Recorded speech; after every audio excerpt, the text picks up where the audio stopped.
Welcome to the Learning Pines YouTube. We hope this video helps. In this video, I will show how to put a PlayStation 4 controller on a PlayStation 3. First, ensure your PlayStation 3 console is powered on and ready. You will need a mini USB to USB cable, commonly used for charging the PlayStation 3 controller. Connect the larger USB end of this cable to an available USB port on your PlayStation 3 console, making sure it is securely plugged in. With your PlayStation 3 still powered on, plug the smaller mini USB end directly into the top port of your DualShock 4 controller. You should see the controller's light bar illuminate, indicating it is now receiving power and connected.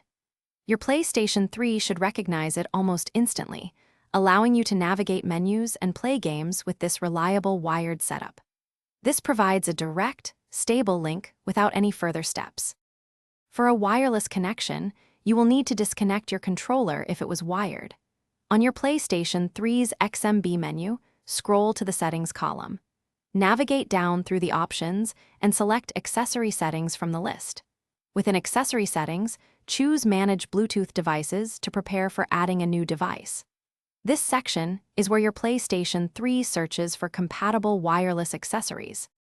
Now, on your DualShock 4 controller, simultaneously press and hold both the Share button, located on the left side of the touchpad, and the PlayStation button, situated between the two analog sticks. Continue holding these two buttons until the light bar on the back of your controller begins to flash rapidly with a white light. This specific rapid flashing signals that your controller is actively broadcasting its presence, ready to be discovered by the PlayStation 3. Thanks for watching. Consider subscribing if we helped you.